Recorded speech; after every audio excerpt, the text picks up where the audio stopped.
One example of a weak base is ammonia, NH3. Now, the weird thing about ammonia is it doesn't have a hydroxide. So if we were thinking about the Arrhenius definition, where is the hydroxide coming from? Because ammonia is a base. So when you have ammonia, you have to write water. And if you put ammonia in water, and if you think of water as HOH, hydrogen hydroxide, basically what happens is one of the hydrogens comes off of the water molecule and actually attaches itself to the ammonia. And when that happens, it technically makes ammonium hydroxide, but in solution, what it does is it gives you ammonium ions. So this was no charge, and it picks up a hydrogen, which has a +1 charge. So now it becomes a +1 aqueous solution, and then we get hydroxide. So there is our reaction.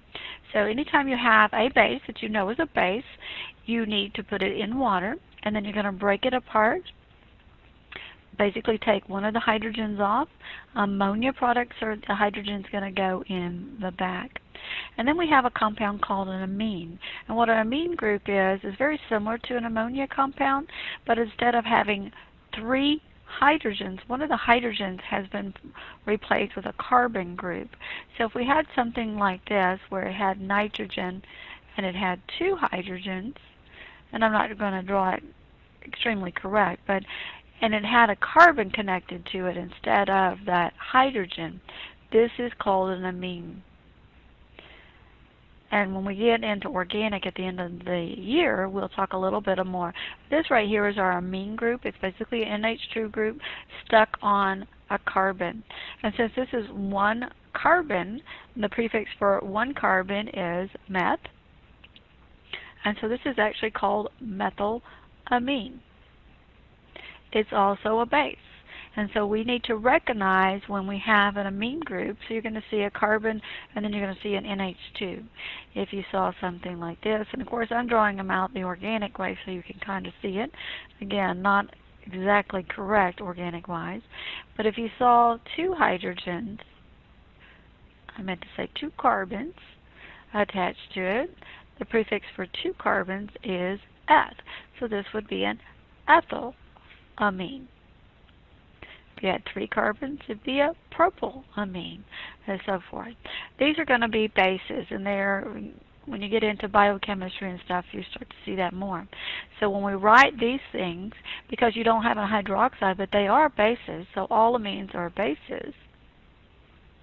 Because you don't have a hydroxide, you're going to have to put them plus water as well. And you're going to see the same thing. You're going to see the hydrogen coming off, and it's actually going to attach itself to the end of the molecule. So we'll go to our slideshow presentation where you'll see how it's actually written. And writing them is kind of the hardest part for some of you. It says many weak bases do not have hydroxide. This means that water must be included when writing the formula. Many weak bases contain nitrogen, such as the ammonia. Amines are related to ammonia where the one of the NH groups is replaced by an NC group. And so here is the methylamine that we just saw. CH3 is the methyl, and then there's the amine. So if we were to try to write this equation, we would put it in water, and it's just like before, the HOH, and one of the hydrogens is going to come off, and it's going to actually attach itself to the end of the molecule. So you have CH3 now becoming NH3, but it's going to have a charge because it was a compound with no charge. It picked up a hydrogen, essentially a proton, and becomes a +1, and then water is left as OH minus.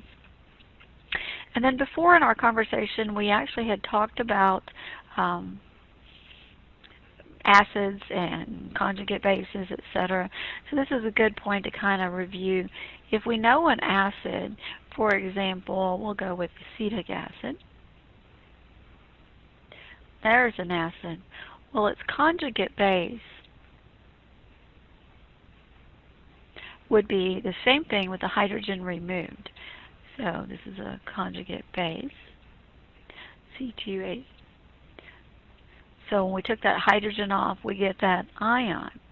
So if you get something like hydrochloric acid, its conjugate base would be the chloride ion. If you get something like hydrofluoric acid, conjugate base would be the fluoride ion. So you kind of got to understand that because we're going to be talking about acids and bases and sometimes conjugates. And being able to recognize, oh, that's a conjugate base, is going to be kind of important. And so that leads us to the next. Anions or weak acids are also known as weak bases. They're, for example, this is ClO -1. If we put a hydrogen on it, we would see that we would get hypochlorous acid, which is a weak acid. So because we know this is a base, we're going to put it in water. And notice what happens this time. Instead of the hydrogen coming off and going on the end, like it did with these amines and ammonia, the hydrogen comes off and goes on the front. And we essentially get the hypochlorous ion, and then we get that hydroxide. Because this is a base part, not the, see, this is the acid, or technically the way this is written, this is the conjugate acid, and this is the base. When we did all this stuff here, so you kind of can think, because the arrows again are going both ways, so here's the acid, that's conjugate base, or vice versa. So we just need to start recognizing those anions, and if we stuck a hydrogen on it, would it be with a weak acid? So that's kind of important for us to write the equation, but we're going to see it Kb because that is the base instead of Ka for an acid. Oh, wrong button. So now we're going to move forward. So it says calculate the pH and the hydroxide concentration of a 0.035 molar solution of ammonia. Now actually doing the problem itself is not hard. Most students really just have a hard time writing the equation. You have to know that ammonia is a base, so you're going to have to put it in water because there's no hydroxide. We're going to draw that double arrow. We're going to make ammonium and hydroxide. Essentially that water molecule is breaking up and the hydrogen moving. We're going to write it because it is a weak base. We're going to set it equal to Kb instead of Ka. Water is a liquid, and pure liquids we don't care about as far as, well, it's really important to have water, but as far as the Rice equation, we don't put pure liquids in the equilibrium expression. So you get 0.035 molar, you get 0, 0. Because these are all 1-to-1. Don't you love this chapter? It's all 1-to-1. You're going to add x. Don't get it comfortable because next chapter it won't be that way. And add x. We're going to subtract x. 0.035 minus x. And we'll end up with x squared over 0.035 minus x. And we're going to equal it to a Kb because of this hydroxide. I want to circle that so we can make sure we pay attention to that.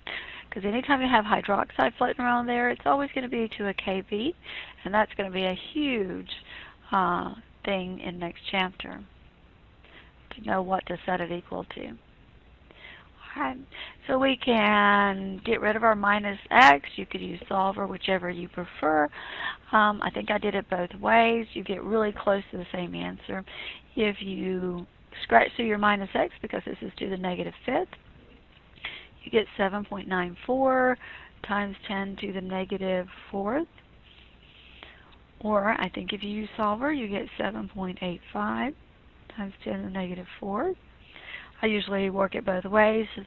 Now, if we follow x, one of the questions is what's the hydroxide concentration? Well, x, I don't know why I have those pluses there, but our x is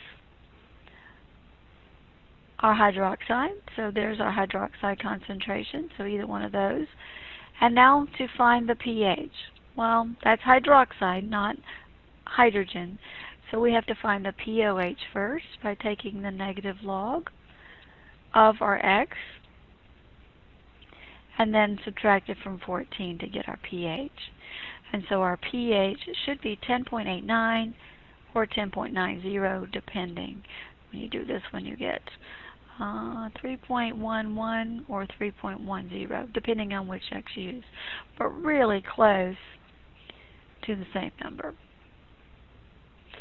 So not hard. The hardest part of that is actually writing the equation. Same thing with the amine. Same process going on. It's an amine. You have to recognize an amine is not an acid. So the hydrogen's not going to come off. You have to put it plus water. And what happens? The hydrogen goes to the end.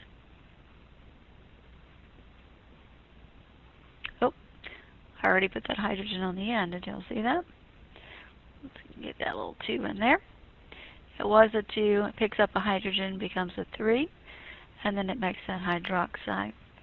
It's going to rise just like, so again, these aren't really any harder. The hardest part is writing those equations. So 0.075, these start out as 0, we subtract x, add x, I meant to say, add x, subtract x on this side. Always where your 0 is, you would add. So we end up adding x squared over 0.075 minus x. We're going to set that equal to Kb because of this hydroxide. And so then this would be 4.4 times 10 to the negative fourth. Negative fourth a lot of times isn't very safe to use solver. I think this one would have been okay.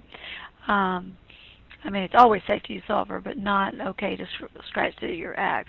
I think I used solver and did it the other way, and you actually get about the same answer. I got 0.00, and there's only 2 sig digs in this problem. So there's my molar. That is your hydroxide. So that is your OH concentration. So you can find the POH by taking the negative log.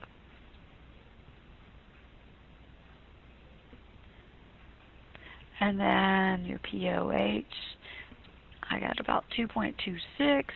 So your pH is 11.74. So it's actually pretty high pH. You could find your percent ionization if I asked. You could take this x divided by that I times 100 to get your percent. Same with this one up here. We could take our x divided by I times 100 to get our percent. So that's pretty much all there was with weak bases.